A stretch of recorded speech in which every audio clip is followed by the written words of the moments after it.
நம்ம பார்க்க போற பாடம் வந்து உயிரினங்களின் பல்வகை தன்மை, அதுல செல், அதை பத்தி தான் பார்க்க போறோம். இப்ப நம்மள சுத்தி இருக்க பொருட்கள் எல்லாமே, தாவரங்களா இருக்கட்டும், விலங்குகளா இருக்கட்டும், எல்லாமே அளவுல ஒரே மாதிரி இருக்கா? அப்புறம் வேற எப்படி இருக்கு? Very good. எல்லா பொருளுமே வேற வேற மாதிரி தான் இருக்கு. இந்த உலகமே வந்து பல்வகை உயிரினங்களால நிரம்பி உள்ளது. சிறிய விலங்கு செல்லான அமீபா முதல் பெரிய திமிங்கலம் வரை அளவாலும் வடிவத்தாலும் இயற்கையிலேயே மாறுபட்டு உள்ளன. அது ஏன் அப்படின்னா, அது வந்து இருக்க இடத்திற்கும் தேவைக்கும் ஏற்ப உயிர் வாழக்கூடிய தகவமைப்புகளை பெற்றிருக்கு. அதனாலதான் வந்து எல்லாமே அளவாலும் வடிவத்தாலும் வந்து மாறுபட்டு இருக்கிறாங்க. இப்போ வந்து மனிதர்கள் அப்படின்னா பூமியில உயிர் வாழ்றதுக்கான தகவமைப்புகளை பெற்றிருப்பாங்க. விலங்குகள் அப்படின்னா காட்டுல வாழ்றதுக்கான தகவமைப்புகள், மீன்கள் சின்ன சின்ன உயிரினங்கள் கடல்ல வாழ்றதுக்கான தகவமைப்புகளை பெற்றிருக்காங்க. இப்ப நம்ம போய் கடல்லையும் மீன் அதெல்லாம் வந்து பூமியிலே வாழ முடியுமா? முடியாது. ஓகேவா? இப்ப செல் அப்படிங்கிறது உயிரினங்களோட ஒரு அடிப்படை அழகு. மனிதன் உருவாகிறதுக்கு ஒரு அடிப்படையே வந்து செல் தான். செல்ல கண்டறிந்தவர் யாருன்னு தெரியுமா? Robert Hooke. ராபர்ட் ஹூக் அப்படிங்கிறது 1665ஆம் ஆண்டு இந்த செல்ல வந்து முதல்ல கண்டறிந்தார். ஓகேவா? இப்ப மனித உடம்புல செல் இருக்கா இல்லையா? இப்ப அதை பத்தி தான் பார்க்கிறோம். மனித செல்லின் வகைகள். ஓகேவா? நம்ம இயங்குறது அப்படின்னா என்ன? ஓடுறது, நடக்கிறது. இது எல்லாத்துக்குமே ஒரு இன்றியமையாத உறுப்பா எது இருக்குன்னா செல் தான் இருக்கு. ஓகேவா?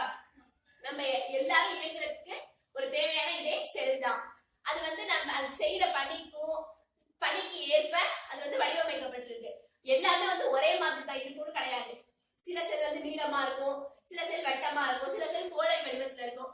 எல்லாமே வந்து வெவ்வேறான அமைப்புல இருக்கும். ஓகேவா? இப்ப நம்ம எல்லாரும் ஒரே மாதிரி இருக்கோமா?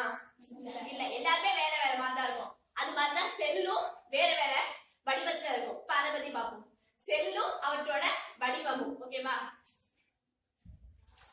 நரம்பு செல் இதான் நரம்பு செல் வந்து நட்சத்திர வடிவத்துல இருக்கும்.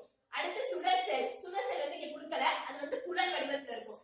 அடுத்து சுரப்பி செல், அது கனசதுர வடிவத்துல இருக்கும். தட்டு எபிடீலியம் அப்படிங்கிறது பல்கோண வடிவத்துல இருக்கும். அடுத்து தூண் எபிடீலியம், அது வந்து உருளை வடிவத்துல இருக்கும். அண்ட செல் வந்து முட்டை வடிவத்துல இருக்கும். ரத்த சிவப்பணுக்கள் வட்ட வடிவத்துல இருக்கும். அடுத்து வந்து தசை நார் செல், இது வந்து நீள் வடிவத்துல இருக்கும். ஓகேவா? அடுத்து வந்து அவற்றோட பணிகள். எல்லாருக்குமே பணி இருக்கும். இப்ப ஸ்டூடெண்ட்ஸ் அப்படின்னா படிக்கிறது அவங்களோட வேலை. ஆசிரியர் அப்படின்னா அவங்களை கைட் பண்றது, அவங்களுக்கு சொல்லி கொடுக்கறது, இதெல்லாம் ஆசிரியர்களோட வேலை. அது மாதிரி செல்களுக்கும் பணி இருக்கு. ஓகேவா? இப்ப வந்து தட்டு எபிடீலியம் அப்படின்னா நம்ம உடலுக்கு வந்து வடிவம் மற்றும் பாதுகாப்பு தருது.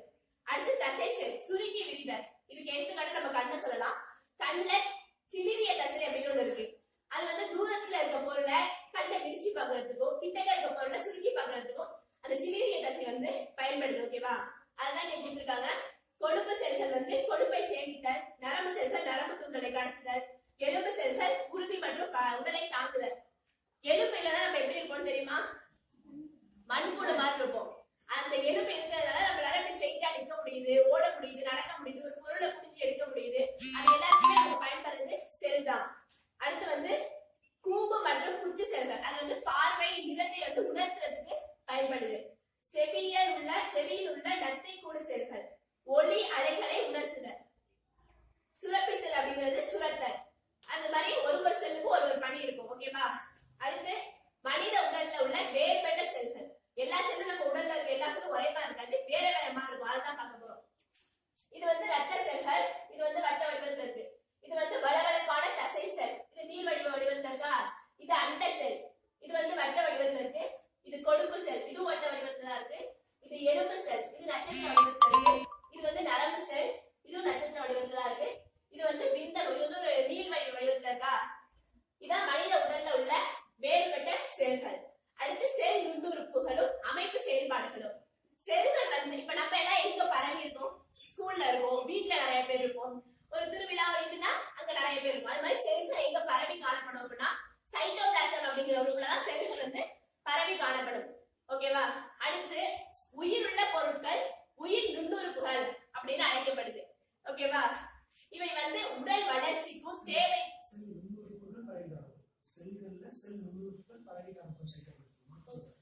செல் நுண்ணுறுப்புகள் தான் வந்து சைட்டோபிளாசத்துல பரவி காணப்படும். ஓகேவா?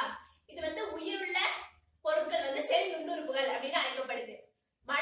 உடல் வளர்ச்சிக்கும் தேவைக்கும் ஏற்ப அந்த செல்கள் வந்து பிரிதல் மூலம் பெருக்கமடைகின்றன. ஓகேவா? அடுத்து செல் நுண்ணுறுப்புகள் அப்படின்னா என்னன்னு பார்ப்போம். எண்டோபிளாஸ்மிக் வலைப்பின்னல், ரைபோசோம், கோல்கை உறுப்புகள், லைசோசோம், மைட்டோகாண்ட்ரியா, சென்ட்ரியோகல். இதெல்லாம் வந்து செல் நுண்ணுறுப்புகள். அவற்றின் பணிகளை வந்து அடுத்து வரவங்க எக்ஸ்பிளைன் பண்ணுவாங்க. இப்ப எண்டோபிளாஸ்மிக் வலைப்பின்னல் அப்படின்னா என்னன்னு தீவிர எக்ஸ்பிளைன் பண்ணுவாங்க. தேங்க்யூ.